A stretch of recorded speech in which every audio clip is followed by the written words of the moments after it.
ইউনূস সরকারকে আমি আগেই সন্দেহ করতাম, এই লোকটা তো এনজিওর লোক, এই লোকের চারপাশে তো বেশ্যারা আছে, বড় বড় লুচ্চারা আছে, বড় বড় ধর্ষক এদের পাশে আছে। আমি এর জন্য প্রথম বলেছিলাম পুরাণ প্রেম ভোলা যায় না। ইউনূস সরকারের সাথে যেই ওই পতিতাদার সম্পর্ক, এই সম্পর্ক সে ভুলতে পারে নাই। এর জন্য আমি প্রথমেই বলেছিলাম যে খবরদার বিদেশি এবং অপসংস্কৃতি আমাদেরকে চাপিয়ে দেবেন না। তখন তিনি হাসি দিয়ে বলেছিলেন, না না না না না, নারী নীতি, ওটা নারী নীতি নয়, বেশ্যা নীতি।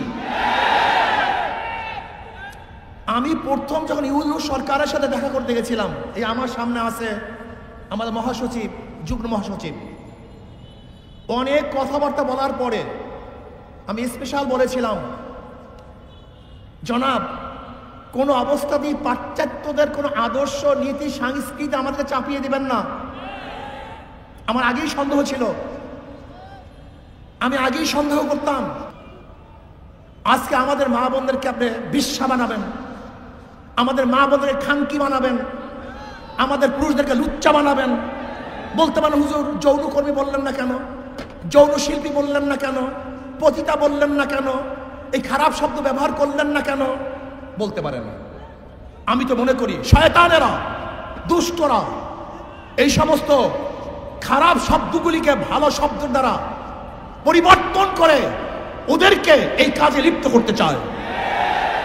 সমাজের মধ্যে শব্দগুলি কেন আসছে? সমাজের মধ্যে শব্দগুলি কেন সৃষ্টি করা হয়েছে? সমাজের মধ্যে খারাপ শব্দগুলি কেন চয়ন করা হয়েছে? চোরকে আপনি কি বলবেন? ডাকাতকে কি বলবেন? খুনিকে কি বলবেন? ধর্ষককে কি বলবেন? এই শব্দগুলি কেন প্রয়োগ করা হয়েছে? যেন মানুষ এই কাজগুলি না করে, মানুষ যেন এই কাজগুলিকে ঘৃণা করে।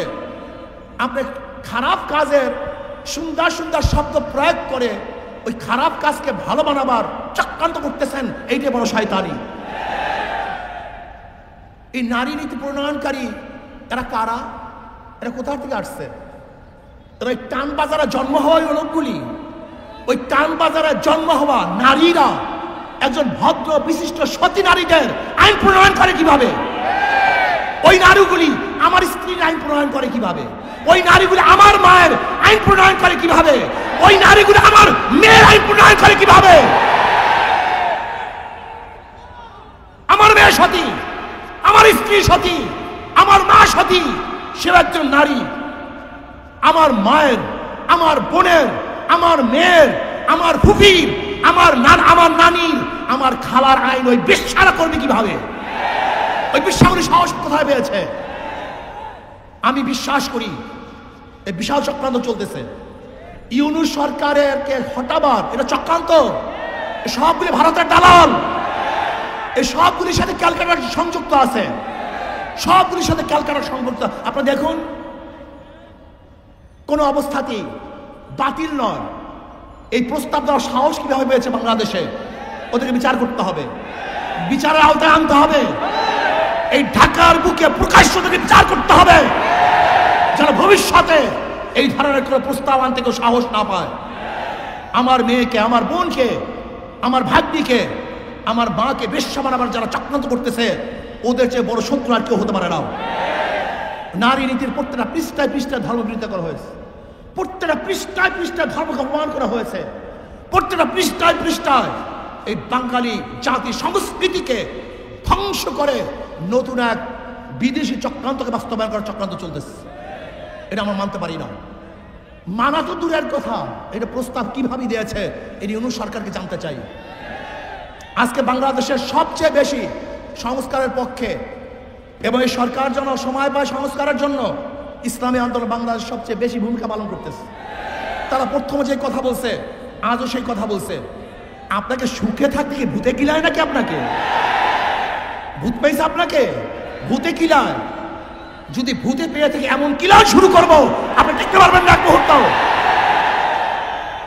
বিয়াকুব নাকি, যেখানে আমরা সবচেয়ে বেশি এদের জন্য ভূমিকা পালন করতেছি, আর উনি ইসলামকে জলঞ্জলি দিয়ে মনে করছে উনি কিছু দেখাইলেই সবাই বাহবা দিবে।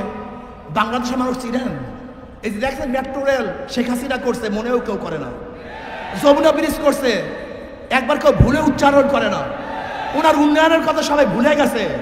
বাংলাদেশের মানুষ ছিলেন আপনি ইসলামকে বাদ দিয়ে, ধর্মকে বাদ দিয়ে আপনি যদি গোটা বাংলাদেশকে স্বর্ণ দিয়ে বান্ধিয়ে দেন, স্বর্ণ, প্রত্যেকটা মানুষের শরীরে যদি স্বর্ণের পোশাক থাকে, প্রত্যেকটা বাড়ি যদি মরমার পাথরের থাকে, আর আপনি একদিন ধর্মের বিরোধিতা করবেন, ওই সমস্ত পাথর আর সমস্ত স্বর্ণ আপনার মুখের মধ্যে ছুঁড়ে ফেলবে মানুষ, ছুঁড়ে ফেলবে, থুক মারবে আপনার মুখের মধ্যে, থুক মারবে আপনার মুখের মধ্যে, থুক মারবে বাংলাদেশের মানুষ আপনার মুখের মধ্যে।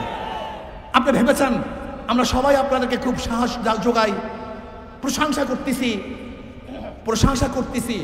যারা প্রশংসা করে তারা বদনাম করতে সময় নেবে না, যারা তারিফ করে আপনাকে গালি দিতে সময় নেবে না। খবরদার, ওই বেশ্যা কমিশনদেরকে আইনের আওতায় নিয়ে আসেন, ওদেরকে বিচারের আওতায় নিয়ে আসেন।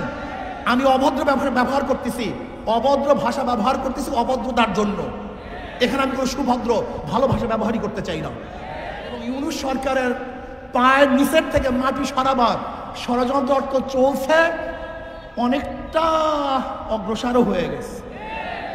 লোকটা বুড়া মানুষ, মুরব্বী মানুষ, ভদ্র মানুষ, খুবই ভদ্র মানুষ, কিন্তু মনে রাখতে হবে যে আপনার চারপাশে যারা আছে ওরা কিন্তু ভদ্র না, ওরা অসভ্য। এই অসভ্যগুলিকে আপনার পায়ের থেকে মাটি সরিয়ে ফেলবে। এর জন্য নারী কমিশনের এই শয়তানি বন্ধ করুন, ওদেরকে অ্যারেস্ট করুন, ওদেরকে বিচারের আওতায় আনুন। যদি বিচারের আওতায় না আনেন এবং বন্ধ না করেন, তাহলে কত ধানে কত চাল আপনি দেখতে পারবেন। শেখ হাসিনা সরকার কিন্তু তোয়াক্কা করেনি, আন্দোলন করে বিদায় দিয়েছে। আর আপনার অবস্থা তো আমরা ভালো মতোই জানি না, আপনার অবস্থা কোথায়, আপনার শক্তি কোথায়।